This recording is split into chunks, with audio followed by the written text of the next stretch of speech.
Hotel divine paradise. এখানে আমরা রাত্রে ছিলাম। এটা হচ্ছে দশাশ্বমেধ ঘাট, মানে এই ঘাটেই কিন্তু সন্ধ্যা আরতি হয়। এই হচ্ছে স্নান করার ভিড় দশাশ্বমেধ ঘাটে।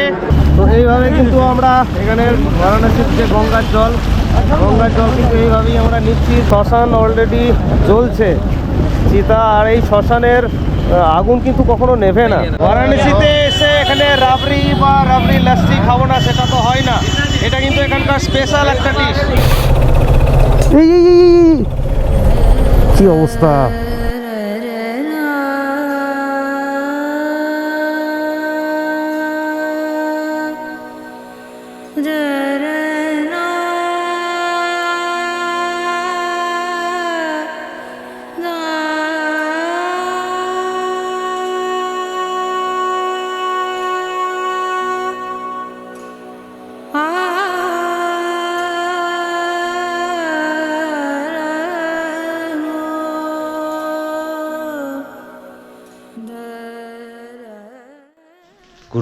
Good morning from Varanasi. আমার নতুন একটা ভিডিওতে তোমাদের স্বাগত। গতকাল রাত মোটামুটি 9টা থেকে 9:30টার মধ্যে আমরা বারাণসীতে এসে পৌঁছাই। বারাণসীর এই হোটেলটাতে আছি। হোটেলের হচ্ছে কার্ড, হোটেলের ডিটেলসটা আমি ফোন নাম্বার দিয়ে দেবো, চাইলে তোমরা এই হোটেলে থাকতে পারো। মোটামুটি NH 19 থেকে 5 মিনিটের রাস্তা, একটা ছোট গলির মধ্যে দিয়ে। তো এখানে যদি তোমরা থাকতে চাও তাহলে থাকতে পারো। আর এখান থেকে যে কাশী বিশ্বনাথ যে মন্দির আছে, সেই মন্দির মোটামুটি ওই 8 কিলোমিটার, ওই 10 থেকে 15 মিনিট সময় লাগবে বাইকে। যদিও আমরা বাইকে যাব না, বাইক এই হোটেলের নিচেই রেখে দেবো। আমরা সম্ভবত টোটো বা অটো ধরে চলে যাব। এত কাছে এসেছি অথচ এই দ্বাদশ জ্যোতির্লিঙ্গের এই 7ম জ্যোতির্লিঙ্গ দর্শন করব না, সেটা তো হয় না। তো চেষ্টা করব যে দর্শন করা, যদিও সেখানে ক্যামেরা অ্যালাউ নেই। আর আমরা কুম্ভ মেলা সেইভাবে ঘুরতে পারিনি, তোমরা তো জানো, সবটাই তোমাদেরকে বলেছি। মেলাতে এই মৌনী অমাবস্যাতে মেলার যা পরিস্থিতি ছিল, ওই দিনে প্রায় 8 থেকে 10 কোটি মানুষের সমাগম হয়েছিল, যার জন্যে মেলা প্রাঙ্গণ একদম যাচ্ছে তাই অবস্থা। অনেক মানুষ আঘাত পেয়েছে, অনেক কিছুই ঘটেছে। তোমরা হয়তো নিউজে সেটা দেখে থাকবে, হয়তো পুরোটা নিউজে হয়তো দেখতে পাবে না। আমরা লাইভ যেটা নিজে বর্তমান থেকে যেটা বুঝতে পারলাম, সত্যি এই মেলা ঘোরা খুব দায়, মানে অসম্ভব ব্যাপার। এখনও পর্যন্ত 27 তারিখ যারা বাড়ি থেকে কুম্ভ মেলার উদ্দেশ্যে বেরিয়ে এসছে, অনেকে তারা এখনও পৌঁছতেই পারেনি। আমাদের সাথে যে 4 হুইলার গাড়িটা আছে সেটা পর্যন্ত এখনও রাস্তার জ্যামে আছে। আমরা গতকাল এখানে পৌঁছেছি, কিন্তু ওরা এখনও পর্যন্ত রাস্তায় আছে, ওরা এখনও বারাণসী পর্যন্ত পৌঁছাতেই পারেনি। তো ঠিক আছে, চলো যাওয়া যাক। এখানে মন্দির দর্শন করব কাশী বিশ্বনাথ মহাদেবের, তারপর আমরা এখান থেকে বেরিয়ে যাব। কখন কি করব কোনো প্ল্যান কিছু নেই, যেমন যেমন হবে রাস্তায় সেইভাবে সেই রকম করব। তো ঠিক আছে, চলো যাওয়া যাক। হোটেল ডিভাইন প্যারাডাইস, এখানে আমরা রাত্রে ছিলাম। আর আমাদের গাড়িটা বাইরে রাখলাম, ভিতরেই রাখা ছিল। এই হচ্ছে ওনাদের ডিটেলস। হোটেলটা ভালো, মোটামুটি রুমগুলো ভালো। এখান থেকে আমরা এখন কিছুটা হাঁটবো, ওই 100-150 মিটার হেঁটে ওখানে অটো বা টোটো করে নেব। টোটো করে নিয়ে এখান থেকে যাব আমরা দশাশ্বমেধ ঘাট অথবা মণিকর্ণিকা ঘাট। যাই হোক, চলো এখন টোটো বা অটো কিছু ধরা যাক। আমরা একটা অটো পেয়েছি, অটোতে যাচ্ছি। 20 টাকা নেবে, এখান থেকে সামনে কোনো একটা জায়গা পর্যন্ত যাবে, তারপর সেখান থেকে আলাদা একটা অটো বা টোটো কিছু ধরতে হবে মন্দির পর্যন্ত। সব গাড়ি যে মন্দির পর্যন্ত যাবে তা নয়। তো আমরা এখন আছি যে বেনারস যে রেল স্টেশন, সেই রেল স্টেশনের কাছে। রেল স্টেশন থেকে আমরা কিছুটা এগিয়ে যাব। এখানে দুটো স্টেশন আছে, বেনারস এবং বারাণসী, দুটোই মেন স্টেশন। তো দুটো স্টেশন থেকেই কিন্তু মন্দির খুবই কাছে, মানে এই স্টেশন থেকেও মোটামুটি 3-3.5 কিলোমিটার, ওই স্টেশন থেকেও ওই 3-3.5 কিলোমিটার কি 4 কিলোমিটার। তো যে কোনো স্টেশন থেকেই তোমরা যেতে পারো, মোটামুটি আমরা আসার পথে এই স্টেশনটা পড়লো, এখান থেকে আমরা কিছুটা সামনে এগিয়ে যাচ্ছি, এগিয়ে আমাদেরকে নেক্সট অটো ধরতে হবে। কিছুটা আসার পর আর কিন্তু গাড়ি যেতে দেওয়া হচ্ছে না সেইভাবে, পিছনের দিকে ব্যারিকেড করা আছে। মোটামুটি আমাদেরকে 1.5 কিলোমিটার 15 কিলোমিটার মতো আমাদেরকে হেঁটেই যেতে হবে। মানে এখানে সব মানুষ হেঁটেই যাচ্ছে, প্রচুর ভিড় প্রচুর ভিড়। মানে কুম্ভ মেলা থেকে ফেরত আসা ম্যাক্সিমাম এখানে মানে 95% মানুষই কিন্তু কুম্ভ মেলা থেকে ফেরত আসার পর এই বারাণসীর কাশী বিশ্বনাথ মন্দির দর্শন করতেই যাচ্ছেন। কুম্ভ মেলাতে তো সেইভাবে ঘুরতে পারিনি, তো ভাবলাম যে কাশী বিশ্বনাথ মন্দির যাওয়ার যে পথ, সেই পথ হয়তো খুব সহজ হবে, আমরা ভালোভাবে যেতে পারবো। বাট এখানে যা অবস্থা, সত্যি এখানের অবস্থা খুবই খারাপ। মানে এখানেও এত ভিড় মানে ভাবা যায় না।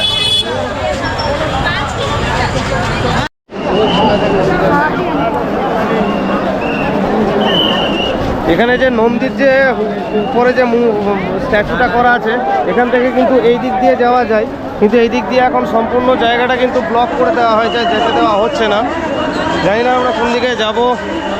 পুরো জায়গায় এত ভিড়, মানে চারিদিকে কিন্তু ব্যারিকেড দিয়ে ব্লক করে দেওয়া হয়েছে, তোমরা বুঝতে পারছো নিশ্চয়ই।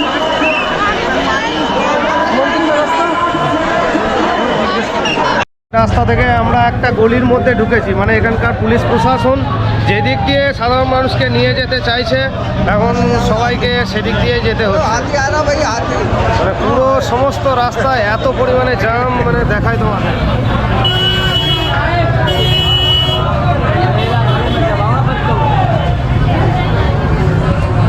মানে এটা শুধুমাত্র একটা ছোট গলি, গলিতে এরকম অবস্থা, মেন রাস্তা বোঝো কি অবস্থা।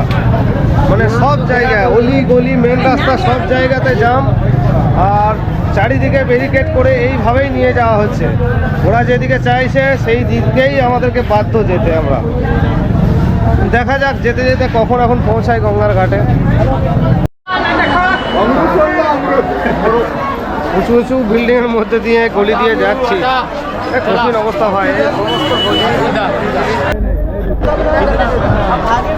অনেক কষ্টে মোটামুটি অলি গলি পেরিয়ে ঘাটে পৌঁছালাম। আর এখানে ঘাটে পৌঁছে মন্দিরের ভিতরে যাওয়ার যে লাইন, বিশাল লাইন লাইন দাঁড়িয়ে মন্দিরের ভিতরে প্রবেশ করতে পারবো বলে মনে হচ্ছে না।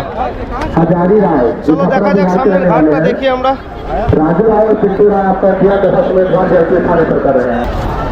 এটা হচ্ছে দশাশ্বমেধ ঘাট, মানে এই ঘাটেই কিন্তু সন্ধ্যা আরতি হয়, তোমরা বুঝতে পারছো। এই হচ্ছে স্নান করার ভিড়, দশাশ্বমেধ ঘাটে গঙ্গা স্নান করার ভিড়, প্রচুর ভিড়। মানে কুম্ভের থেকে আলাদা কিছু নয়, ভিড় কিন্তু সেম। এই যে বোটগুলো, এই বোটগুলোতে করে তোমরা অন্যান্য ঘাটে যেতে পারো, ওপারে যেতে পারো।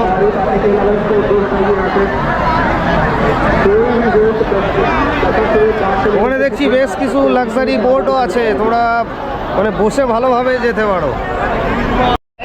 আমি এখন আছি আমাদের দ্বাদশ জ্যোতির্লিঙ্গের 7ম জ্যোতির্লিঙ্গ কাশী বিশ্বনাথ মন্দিরের জাস্ট উল্টো দিকের যে ঘাট, সেই ঘাটেই আছি। এখানে গঙ্গা স্নান অনেকেই করছে, তো আমরা এখান থেকে জল মাথায় নিয়ে নেব।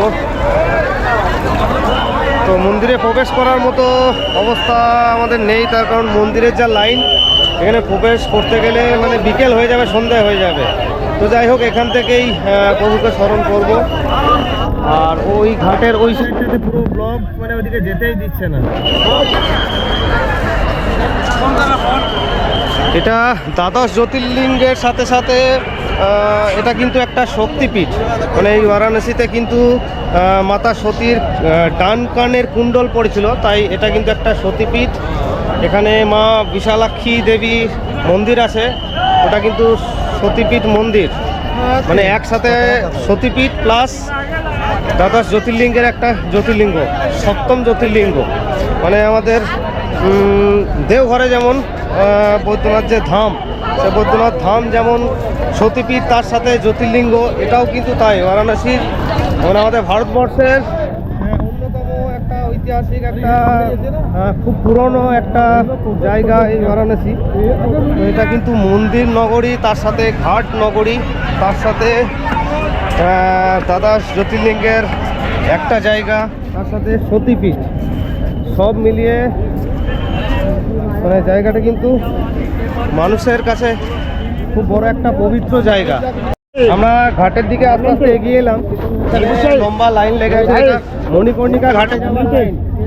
মণিকর্ণিকা ঘাট কিন্তু এখানে নাম করা একটা ঘাট, যেখানে শ্মশানের আগুন কিন্তু সব সময় 365 দিন সব সময় কিন্তু জ্বলে চলেছে। এখানের আগুন কিন্তু কখনোই নেবে না। তো সেখানেই যাওয়ার চেষ্টা করলাম, তো যেতে পারলাম না। ঘড়িতে সময় এখন 11টা 45। আমরা বোটের মধ্যে আছি, কিছু ঘাট দর্শন করব, তার সাথে তোমাদেরকেও দর্শন করাবো। মানে যেগুলো উপরে পায়ে হেঁটে কিন্তু সম্ভব হচ্ছিল না, সেই জন্যই কিন্তু এই বোটে চাপলাম। আমরা এখানটাতে বোটে চাপলাম, চেপে এখন যাচ্ছি এইদিকে। এইটা আছে মণিকর্ণিকা ঘাট। এই যে 4-5টা যে খাম্বা দেখছো লোহার স্ট্যাচুর মতো, এটা কিন্তু মণিকর্ণিকা ঘাট। তো এইভাবে কিন্তু আমরা এখানের বারাণসীর যে গঙ্গার জল কিন্তু এইভাবেই আমরা নিচ্ছি। দাদাকে দিলাম, ও কিন্তু জলটা ভরে দিচ্ছে। এই যে দেখছো, এটা কিন্তু মণিকর্ণিকা ঘাট। এখানে কিন্তু শ্মশান অলরেডি জ্বলছে, চিতা। আর এই শ্মশানের আগুন কিন্তু কখনো নেভে না। এই যে করিডরটা দেখছো, এই করিডরটা সম্ভবত 2019 সালের মধ্যে তৈরি করা হয়েছে। এই জায়গাটা আসতে গেলে কিন্তু আমাদেরকে অনেক ঝামেলা বইতে হতো, যার জন্যেই এই বোটে করে আসা, যাতে তোমাদেরকে দেখাতে পারি। মানে এই বোটে থেকে যে সুন্দরভাবে দেখতে পাচ্ছি, এটা কিন্তু ওই উপরে মন্দিরের গায়ে গায়ে এসে কিন্তু দেখা সম্ভব ছিল না, তার জন্যই কিন্তু এভাবে এলাম। তবে ঘাটের উপরেই যে সিঁড়ি, এগুলো কিন্তু সম্পূর্ণ ফাঁকা মিডিলে। দুই সাইডে মানুষ মন্দিরের উপরে প্রবেশ করছে।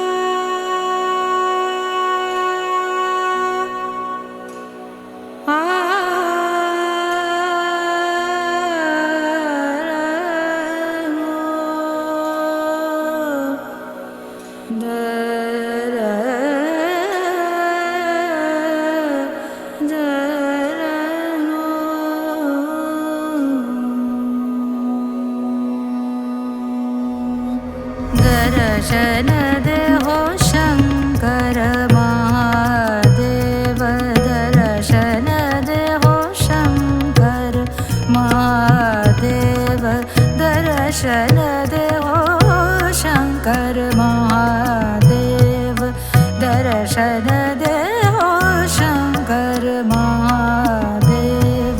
महादेव तिहारी चरण बिना, महादेव तिहारी चरण बिना, महादेव तिहारी चरण बिना, मोहे कल न पड़त गए पल छिना दिना, मोहे कल न पड़त घरी पल छिना दिना, दर्शन देहो शंकर महादेव, दर्शन देहो शंकर महादेव।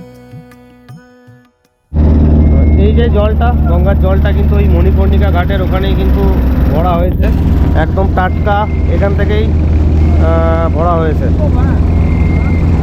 তোমরা এইভাবে যদি জল ভরতে চাও তাহলে ভরতে পারো। এই কৌটোটা 20 টাকা দাম নিল, যেটা কুম্ভ মেলাতে 80 টাকা 90 টাকা দাম বলছিল, এটাই এখানে 20 টাকা দাম নিয়েছে। তোমরা এই বোটে করে এলে পরে কিন্তু জলটা ডাইরেক্ট এখান থেকে টাটকা জল ভরে নিতে পারবে। মানে ঘাটে তো জল ভরতে পারবেই, কিন্তু ফ্রেশ জল চাইলে এখানে তোমরা ভরে নিতে পারো এইভাবে। আমরা এখন যেটা ক্রস করছি সেটা দশাশ্বমেধ ঘাট। যে ঘাটটাতে আমরা প্রথমে এসে প্রবেশ করেছিলাম, মানে পায়ে হেঁটে অলিগলি এসে এই ঘাটটাতে আমরা প্রবেশ করেছিলাম, দশাশ্বমেধ ঘাট। দশাশ্বমেধ ঘাট থেকে দাঁড়িয়ে বাঁদিকে ছিল মণিকর্ণিকা ঘাট। আমরা এখন এই ঘাট থেকে এখন এইদিকে চলে যাব।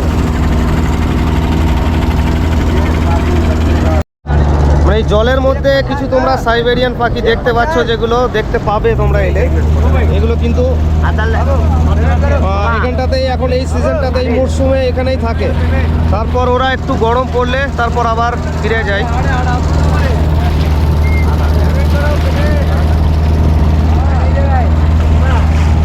নদীর ওপারটাতে বালির চর আছে, তোমরা গেলে ওপারটাতে যেতে পারো, কিছুক্ষণ থেকে আসতে পারো। ওখানে উট আছে দেখতে পাচ্ছি, উঠে চড়ে কোথাও ওদিকে ঘুরতে পারো।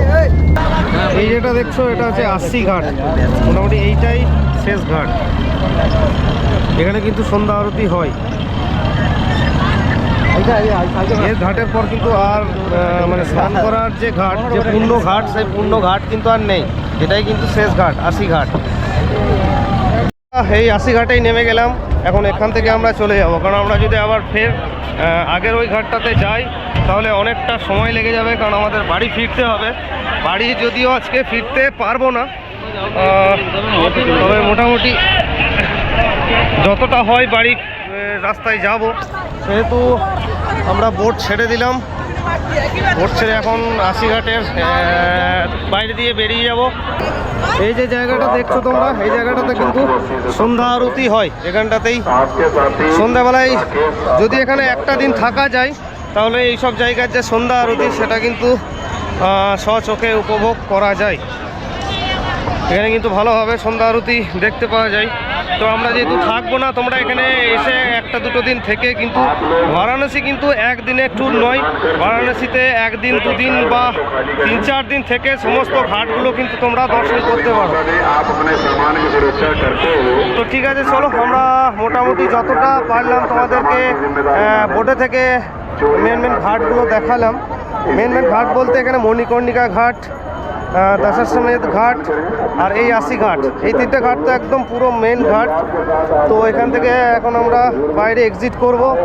এই 80 ঘাটে কিছু লাগরদোলনা, বাচ্চাদের এন্টারটেনমেন্টের কিছু জিনিস কিন্তু এখানে পেয়ে যাবে। ওই সাইডে মেলার মতো বসেছে আর কি। তো আমরা এখান থেকে পেয়ারা নিলাম 1 প্লেট। এখানে খাবারের অসুবিধা হবে না, খাবার সমস্ত রকমের খাবার আছে। আমরা যেহেতু ভাইয়ের পেটটা একটু খারাপ, প্রবলেম করছে, তাই অন্যান্য কিছু খেতে মানে চাইলেও খেতে পারবো না, সেই জন্য পেয়ারাটা নিলাম। তোমরা এখানে অনেক কিছু খাবার পেয়ে যাবে এই গঙ্গার ঘাটে। বালাজিকে তুলে নেন বালাজিকে। হ্যাঁ, এখানে ছোট্ট একটা হনুমান মন্দির আছে। চলো, বারাণসীতে এসে এখানে রাবড়ি বা রাবড়ি লস্যি খাবো না সেটা তো হয় না। এটা কিন্তু এখানকার স্পেশাল একটা ডিশ। এই হচ্ছে রাবড়ি লস্যি। জানি না টেস্ট কেমন হবে, তবে এটা শুনেছি যে এটা এখানের বিখ্যাত একটা ডিশ। খেয়ে দেখি। তো এই বারাণসীর ঘাট ঘুরতে এলে, মন্দির ঘুরতে এলে এই ধরনের রাবড়ি বা লস্যি কিন্তু অবশ্যই ট্রাই করো। দারুণ খেতে, দারুণ খেতে। 50 টাকা নিল। এটা মোটামুটি কত হবে, প্রায় 1-150 হবে নাকি? হ্যাঁ, প্রায় 150 গ্রামের এই ভাঁটটা। দারুণ সুন্দর খেতে ভাই, একদম দারুণ। মানে এটা এলে কিন্তু এটা কিন্তু রেকমেন্ডেড, মানে অবশ্যই একবার ট্রাই করে দেখো, দারুণ লাগবে। একটা ব্যাপার বলি, তোমরা রেলওয়ে স্টেশন থেকে হোক বা যে কোনো হোটেল থেকে হোক, তোমরা কখনোই কিন্তু রিজার্ভ করবে না, কোনো অটো বা টোটো রিজার্ভ করবে না। আমরা যেমন দুবার 20-40 টাকা করে, মানে 80 টাকা খরচা হলো আমরা এসেছি, কিন্তু রিজার্ভ করলে তোমাদের 300-400 টাকার ওপর নিয়ে নেবে। এই জন্য রিজার্ভ করবে না, তোমরা কেটে এসো মন্দির। কী বলছে? রিজার্ভ? হ্যাঁ, ওরা বলবে, প্রত্যেকে ম্যাক্সিমাম বলবে রিজার্ভ, কিন্তু তোমরা রিজার্ভ কখনোই করবে না। 300-400 টাকার ওপর গছকা লেগে যাবে। আমি বলবো কেটে এসো, তাতে একটু খানিকাতে হাঁটতে হোক, ঠিক আছে? আমরা এখান থেকে আমরা ফেরতও যাব, কিন্তু ওইভাবেই আমরা রিজার্ভ করব না। আমরা একটুখানি হেঁটে মেন রোডে উঠে যাব। মেন রোড থেকে কিন্তু অনেক টোটো অটো পেয়ে যাব, তাই তোমরা এটা মাথায় রেখো, কখনোই রিজার্ভ করবে না। একটু এদিক ওদিক যদি 100 মিটার যদি হাঁটতে হয় তো হেঁটে অটো করে নেবে বা টোটো করে নেবে, 20 টাকা করে দেবে, ব্যাস।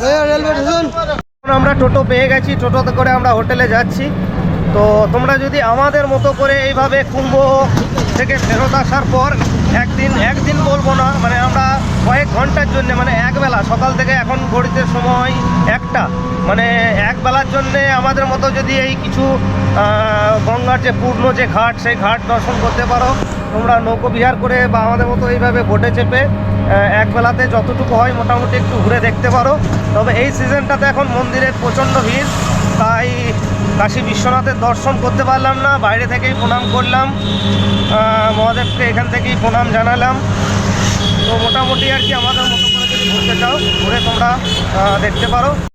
বারাণসীর কাশী বিশ্বনাথ মন্দির আমরা দর্শন করতে আসবো অবশ্যই, সেটা আলাদাভাবে, শুধুমাত্র বারাণসী ঘুরতেই আসবো। আর এখানে স্থানীয়দের কাছ থেকে যেটুকু জানলাম তাতে মার্চ এপ্রিল মাসের সময় যদি আসা যায় তাহলে ভিড়টা অনেকটাই কম থাকে। আর এমনিতেই যেহেতু গতকাল মৌনী অমাবস্যা গিয়েছে তাই এখানে ভিড় বেশি। তাছাড়াও মেলা পারপাসে, প্রয়াগরাজ পারপাসে মানুষ সবাই যাওয়ার সময়, মেলা যাওয়ার সময় বা অনেকে মেলা ফেরত আসার সময় কিন্তু অনেকে এখানে দর্শন করার চেষ্টা করছেন। সেই জন্যেই কিন্তু এখানে ভিড়টা এখন এমনিতেই বেশি। তো তোমরা যদি আসো ফাঁকা টাইমে, মানে একটু ভিড় কম, তাহলে বলবো মার্চ এপ্রিল মাস কি তারপর আসো, তাহলে তোমরা মোটামুটিভাবে আর কি দর্শনটা ভালোভাবে করতে পারবে। আর যদি তোমরা শুধুমাত্র স্নান করো তাহলে কোনো অসুবিধা হবে না। এখানে কিন্তু কুম্ভ মেলার মতো স্নানের কিন্তু অত খুব একটা চাপ নেই, তোমরা যে কোনো ঘাটে কিন্তু স্নান খুব সহজেই করতে পারবে। স্নান করা, তার সাথে গঙ্গা জল তো নিতেই পারো।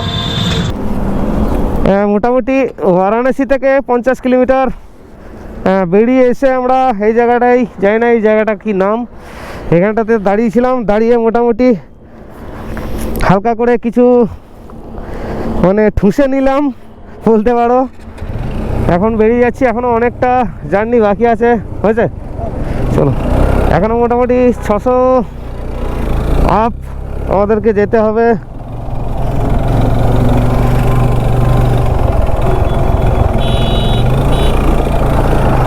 আর রাস্তা তো আমাদের সেম, যেদিক দিয়ে এসছি সেদিক দিয়েই যাব। মানে সামনে আছে মোহনিয়া, মোহনিয়ার পর সাসারাম, সাসারাম হয়ে বাড়ি সোন নদী পেরিয়ে একদম ঔরঙ্গাবাদে ঢুকবো। ঔরঙ্গাবাদ থেকে একদম সেম ওইভাবেই চপারান পেরিয়ে আমরা চলে যাব একদম বরাকর। তো বরাকরে আজকে নাইট স্টে করব, ওখানে মাসিমণির আশ্রমে। ওখান থেকেই জার্নিটা শুরু করেছি। তো ওখানেই আজকে রাতটুকু থেকে আগামীকাল সকালবেলা বাড়ি। তো চলো একটু টানা যাক, আবার পরে কথা হচ্ছে তোমাদের সাথে। এই হচ্ছে রাস্তার জাম, ওদিকে 19 জাম, নিচে সার্ভিস রোড জাম, সব জাম, জামে জামে চলছে এখন। ওদিকের লেন পুরো জাম, একদম পুরো জাম। আর ডান দিকের আমরা সার্ভিস রোড দিয়ে যাচ্ছি এখন, কঠিন অবস্থা। এই জামটা কিছুটা এর জন্যেও, যে সামনে যে টোলটা আছে এর জন্যেও জামটা আরও বেশি করে লেগে গিয়েছে। ওই জন্য আমরা এখন এই সার্ভিস রোড দিয়ে এসে এখন এটা পেরোতে হবে। ইচ্ছে মনে তো এইখানে ঘুরে দেবো, এইখানে গো, পাতা নাই গিয়ে এখানে, এই যে এই দিকটা দিয়ে নামিয়ে দেবো, পুরো এইদিকে নিয়ে নেবো, নিয়ে নেবো।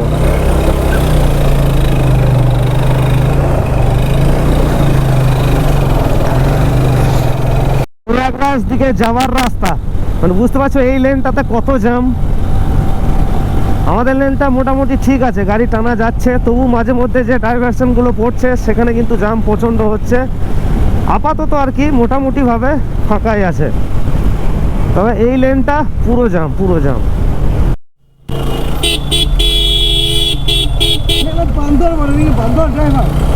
কে জানে বাপু, মানে গাড়ি সম্পর্কে কোনো আইডিয়াই নাই। একটা টোল গেট পেরেছে, যেখানে সেখানে ভরে দিচ্ছে। আরে ভাই দেখ কোনটা গাড়ির আর কোনটা বাইকের। বাইকের লেনে গাড়ি ভরে দিচ্ছে, যা কোন দিকে যাবি যা। ভাই তোমরা এলে এরকম অনেক রকমের সমস্যা মধ্যে পড়বে, বিরক্তও লাগবে, আবার ওদের কাণ্ড কারখানা থেকে ভালোও লাগবে। আমরা সাসারাম বলে যে জায়গাটা আছে সেখানে রাস্তার ধারে দাঁড়িয়েছি। হ্যাঁ, ঘড়িতে সময় এখন মোটামুটি 5:35। এখানটাতে রাস্তার ধারে একটা চায়ের দোকান ছিল, চায়ের দোকানেই দাঁড়ালাম। এখানে একটু চা খাবো, চা খাওয়া হয়নি অনেকক্ষণ। আর সামনেই আছে বারহির পর আছে আমাদের যে সোন নদী, সেই সোন নদী ক্রস করার পর আমরা ঔরঙ্গাবাদ পৌঁছাবো।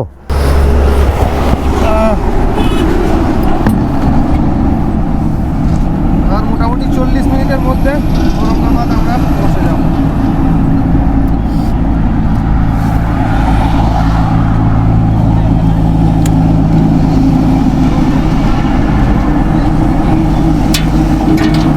ঠিক আছে, চলো চাটা খেয়ে নিই, তারপর বেরোচ্ছি। এখন বেরোচ্ছি আমরা সোন নদী। ঘড়িতে সময় 6:21।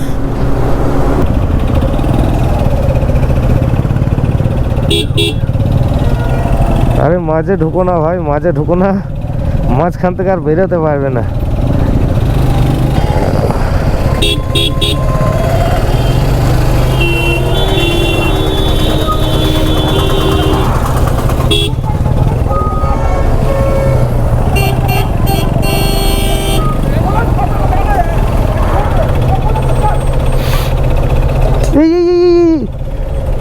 কি অবস্থা,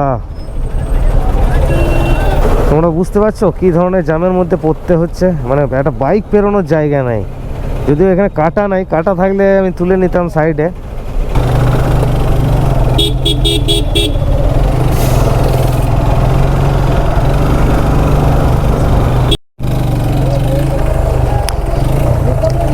सीधा कर लीजिए, लगेगा नहीं। चलिए थोड़ा सीधा कर लीजिए, बस सीधा। चलिए अभी जगह है, चलिए थोड़ा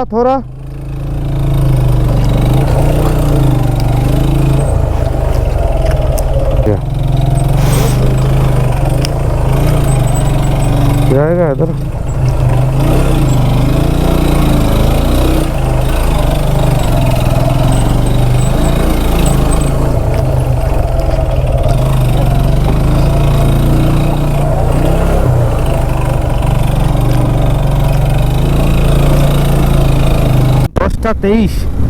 তোমাদেরকে দেখাতে পারলে আরো ভালো হতো।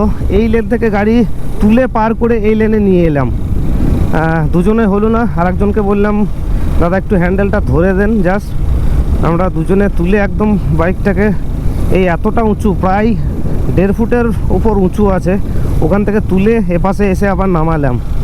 মানে এখানে লেনটা কাটা নেই, কাটা থাকলে হয়তো পেরোতে পারতাম।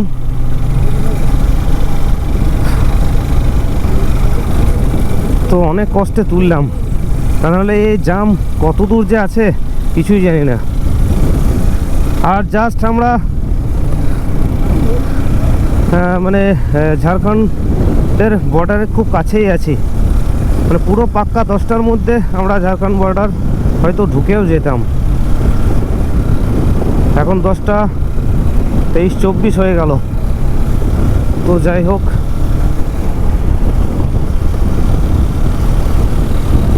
তো যাওয়া তো যাক, দেখি কত দূর জাম আছে জানি না।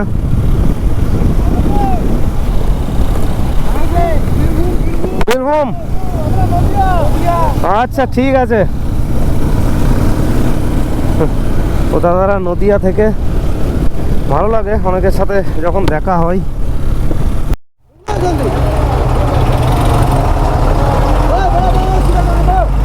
তোমরা বুঝতে পারছো এখন রাতের বেলায় আমরা কিভাবে পেরোচ্ছি। এই কতগুলো বাইকার আছে, সবাই মিলে এইভাবে পেরোতেছে। थोड़ा उस तरफ लो, थोड़ा उस तरफ।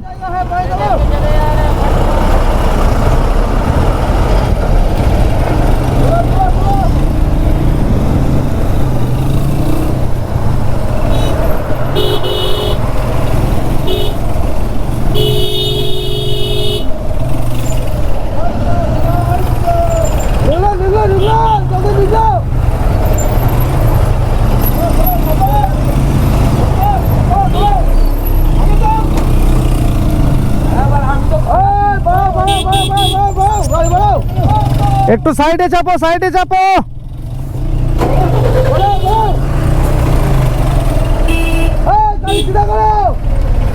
দুটো একদম সেমভাবে জ্যাম হয়ে আছে। কোনো রকমে আমাদের এইভাবেই ওই দাদাদেরকে পেয়েছি, ওদের নদিয়া বাড়ি। তো আমরা 3-4-5টা বাইক আছে একসাথে, ওই কোনো রকমভাবে আর কি সরিয়ে হটিয়ে আর কি যেতে হচ্ছে।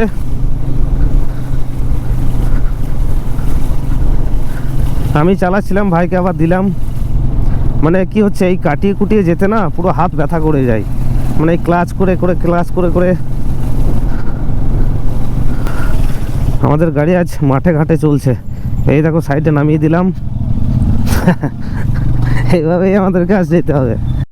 যেন আমরা জাম থেকে বেরোতে পেরেছি মোটামুটি 8-10 কিলোমিটার এভাবেই গাড়ি সরাতে একটা টিম হয়ে কিন্তু মোটামুটি আমরা আসতে পারলাম। মানে মেনলি রাতে গাড়ি চালালে একটা টিম থাকলে এটা একটা প্লাস পয়েন্ট। একা থাকলে কিন্তু আমরা আসতে পারতাম না কোনোভাবেই, আমাদেরকে মাঝপথেই দাঁড়িয়ে থাকতে হতো সারা রাত। তো ওই দাদারা ছিল তাই সব কিছু সম্ভব হলো। ঠিক আছে, তো এই দাদারা ছিল বলে কিন্তু সব কিছু হলো। মানে অনেক কষ্টে আমরা জ্যাম থেকে বেরিয়ে আসতে পারলাম। ওটাতে 2 জন আছে আর ওটাতে 2 জন আছে, 4 জন, আমরা 2 জন, 6 জন মিলে কিন্তু যাই হোক করে বেরিয়ে এলাম। জায়গায় পৌঁছালাম বাড়ি থেকে আমরা 16 কিলোমিটার দূরে আছি, বিপলটা পেতেছি। তো আমরা যে জায়গাটাতে আছি বারহি থেকে মোটামুটি 15-16 কিলোমিটার দূরে আমরা একটা ইন্ডিয়ান অয়েলের পেট্রোল পাম্পের সামনেই দাঁড়িয়েছি। আমি একটু আগে তোমাদের যেটা বলছিলাম যে এই দাদারা সবাই মিলে একসাথে কিন্তু আমরা এলাম। মানে অনেকটা পথ কিন্তু জ্যাম পেরিয়ে কিভাবে এলাম সেটা তোমাদেরকে কিছুটা হলেও দেখাতে পেরেছি। এই দাদারা একসাথে ছিল বলে কিন্তু সবাই ছিল। মানে সত্যি মানে আমি একটা জিনিস রিয়ালাইজ করলাম, সেটা হচ্ছে যে টিম একসাথে থাকার অনেক উপকার আছে। মানে আমরা একা হলে, যে কেউ এনি তোমরা যদি একা আসো তাহলে কিন্তু এই যা জাম আমরা পেরিয়ে এলাম সত্যি পেরোতে পারতাম না কেউ। অসম্ভব ব্যাপার, মানে এত এই 10-12 কিলোমিটারের যে জাম অসম্ভব। আমরা একটা রেয়ার অফ দ্য রেয়ারস্ট থিং করেছি। মানে এইভাবে গাড়িকে পিছিয়ে পেছোতে বলা, আগাতে বলা, এইভাবে পেরোনো সত্যি আমার লাইফে এটা প্রথম। আমরা পিছিয়েছি। ঘড়িতে সময় এখন 12:30 আর আমরা এখন দাঁড়িয়ে আছি বারহি যে টোল প্লাজা, সেই টোল প্লাজা ওই হচ্ছে টোল গেটটা পেরিয়ে এলাম। টোল প্লাজা পেরিয়ে এসে একটা চায়ের দোকান পেয়েছি, চায়ের দোকানে খাচ্ছি চিড়ে ভাজা 5 টাকার, আর তার সাথে আছে গরম গরম চা। একটু আগে যে দাদাদের সাথে মানে তোমাদের লাস্ট মিট করালাম, তো ওরা বেরিয়ে গেল, ওরা বাড়িতেই কোনো একটা হোটেলে থাকবে। আমরা থাকবো না, এখান থেকে এখনও 170 কিলোমিটার আমাদের যেতে হবে। দেখা যাক, চলে যাব, তাতে সময় লাগবে একটু, কিন্তু আর হল করার কোনো সিস্টেম নেই। আজকে যেহেতু একদম পুরো পৌঁছাবো ঠিক করেছি, তখন পৌঁছাবো, তাতে রাত যাই হোক না কেন পৌঁছে তারপর মোটা একটা ঘুম দেবো। তো এখানে যাক চায়ের দোকানটা খোলা ছিল, চাটা পেলাম, খিদেও লেগেছিলো, একটা চিড়ে ভাজা খেলাম, এখন বেরিয়ে যাব। চলো ঠিক আছে, দেখা হচ্ছে পরে। ঘড়িতে বাজে 4টে, মানে ভোর 4টে, আর আমরা এখন বরাকর প্রবেশ করছি। মোটামুটি দুপুর 2টোর সময় করে বারাণসী থেকে বেরিয়েছিলাম, এখন 4টে, মানে মোটামুটি প্রায় 14 ঘন্টার একটা লং জার্নি কমপ্লিট করলাম। যদিও এখনও সম্পূর্ণ জার্নি বলবো না, এখন বাড়ি পৌঁছাবো না, বাড়ি পৌঁছাইনি, তাই সম্পূর্ণ জার্নি এখন শেষ হয়নি। বরাকর পর্যন্ত মোটামুটি 14 ঘন্টার জার্নিটা কমপ্লিট হলো বরাকরে। আজ থেকে যাওয়া যাক, তারপর তোমাদের সাথে কথা হচ্ছে একদম সকালবেলা। চলো। Good afternoon from Gangutia, Barakar. তো গতকাল রাতে তোমাদের সাথে লাস্ট রোডে মোটো ব্লগিং সেটআপে কথা হয়েছিল। তারপর আমরা এখানে যখন পৌঁছোই তখন প্রায় ভোর বলবো না, সকালও বলবো না, 5টা নাগাদ পৌঁছাই। ভোর বলো বা সকাল বলো 5টা নাগাদ পৌঁছে প্রচণ্ড ঘুম পেয়েছিল, তো ঘুমিয়ে পড়েছিলাম। তারপর সকালবেলায় মোটামুটি 9টার সময় ঘুম থেকে উঠি, প্রচণ্ড টায়ার্ড ছিলাম। তো আমার লাইফে এখনও পর্যন্ত যতগুলো রাইড করেছি তার মধ্যে সব থেকে লং রাইড বলতে পারো। লং বলতে চাইছি যে একটানা প্রায় 15 ঘন্টার একটা রাইড করেছি। যদিও রাস্তাটা 15 ঘন্টা ছিল না, তবে প্রায় 2.5 ঘন্টা আমরা জ্যামে পড়েছিলাম। তার মধ্যেও বেশ কয়েকবার ব্রেক নিয়েছি, সব মিলিয়ে 3 ঘন্টা এমনি ব্রেক নিয়েছি আর কি, জ্যাম আর ব্রেক নিয়ে। তো মোটামুটি 12 ঘন্টার একটা ফুল রাইড কন্টিনিউ করেছি। এটা আমার লাইফে এখনও পর্যন্ত সবথেকে বড় লং রাইড। তো এখান থেকে একটু খাওয়া দাওয়া করব, খাওয়া দাওয়া করে বাড়ির উদ্দেশ্যে বেরিয়ে যাব। তো ঠিক আছে, চলো একদম দেখা হচ্ছে তোমাদের সাথে বাড়িতে। এদিকে রাস্তার কিছু আর তোমাদের দেখাবো না, রাস্তা তোমরা সমস্তটাই জানো, সমস্তটাই চেনো, তো রাস্তা সেইভাবে কিছু দেখাবো না। তোমাদের সাথে কথা হচ্ছে একদম বাড়িতে গিয়ে। চলো, এখন আশ্রমের মধ্যেই আছি। বাইকের অবস্থা, বাইক আমার এখানে রাখা আছে। বাইকের অবস্থা খুবই খারাপ বলতে সারিয়ে নিয়েছি, সেটাও তোমরা জানো, দেখেছো। তবে সারিয়ে নিলেও এখনও মোটামুটি বাইক সেইভাবে এখনও কমপ্লিটলি ঠিক হয়নি। কালকে আসার পথে সমস্যা করছিল, গাড়ির স্পিড উঠছিল না, আমাকে গিয়ে আবার যাই হোক ওখানে গ্যারেজে আবার দেখাতে হবে গাড়িটা। তবে এই গাড়ি নিয়ে আর লং রুটে কোথাও যাওয়া যাবে না, আমাকে অন্য চিন্তা ভাবনা কিছু করতে হবে। তো ঠিক আছে, চলো বাড়িতে গিয়ে বাকি কথা হচ্ছে। চলো, ঘড়িতে এখন সময় 7টা, জাস্ট কিছুক্ষণ আগে বাড়ি ফিরেছি বরাকর থেকে। তো গতকাল রাতে যেভাবে আমরা পেরিয়ে এসেছি তোমরা সেটা প্রত্যেকেই দেখেছো। যদিও রাত্রিবেলা তোমাদেরকে সেইভাবে কিছু খুব একটা ভালো দেখাতে পারিনি রাতের অন্ধকারে, তবু আমরা যেভাবে এই কুম্ভ থেকে বাড়ি ফিরেছি সত্যিই মনে রাখার মতো। আমার একদম যতদিন বাঁচবো সত্যিই মনে থাকবে এইভাবে পেরিয়ে আসাটা। কারণ আমরা টোটাল 6 জন মিলে, মানে ওই 4 জন নদিয়ার যে দাদা ছিল তোমরা সেটা দেখেছো, 4 জন এবং আমরা 2 জন, মোট 6 জন মিলে একটা টিম হয়ে যেভাবে পেরিয়ে এসেছি, সত্যিই মানে অসাধারণ একটা অভিজ্ঞতার মধ্যে দিয়ে আমরা পেরিয়ে এসেছি। তো এই ভিডিওটা তোমরা যখন দেখবে হয়তো প্রায় কুম্ভ মেলার শেষের দিকে প্রায়।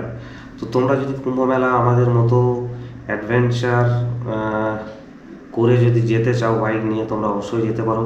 আমি যে জিনিসগুলো তোমাদেরকে বলে দিয়েছি সেগুলো একটু মাথায় রেখে তারপর তোমরা যেও, সব কিছু বিচার করে।